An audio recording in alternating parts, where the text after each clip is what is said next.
नदीच्या किनारी एक आंब्याचे झाड होते. त्या झाडावर एक माकड राहत होते. एके दिवशी एक मगर नदीच्या पाण्यातून बाहेर आला. त्याला शिकार मिळाली नव्हती, म्हणूनच मगराला खूप भूक लागली होती.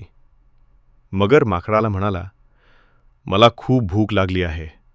मला काहीतरी खायला दे." भुकेला मगर पाहून माकडाने त्याला आंब्याची फळे खायला दिली. रोजच मगर माकडाकडे येऊन आंबे मागू लागला. मगर आणि माकडात मैत्री झाली.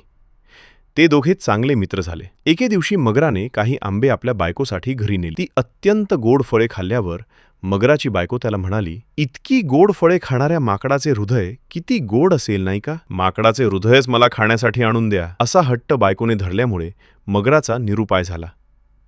मगर निरुपायास्तव या कामासाठी तयार झाला.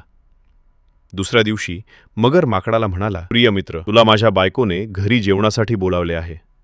चल, आपण घरी जेवायला जाऊ." मगर माकडाला पाठीवर घेऊन घरी जायला निघाले. मगराला राहावले नाही, म्हणून त्याने प्रिय मित्राला सांगितले की माझ्या प्रिय पत्नीला तुझे हृदय हवे आहे, म्हणून आपण घरी चाललो आहोत. अत्यंत हुशार असणाऱ्या त्या माकडाने क्षणाचाही विलंब न लावता मगराला सांगितले की "अरे रे, माझे हृदय तर झाडावरच आहे." मगर म्हणाला, "मग आपण परत झाडाकडे जाऊया." दोघेही नदी किनारी पोचले. माकड मगराच्या पाठीवरून उतरले आणि झाडावर चढले. सुरक्षित जागी पोचल्यावर माकड मगराला म्हणाले, "मित्रा, तू विश्वासघातकी आहेस.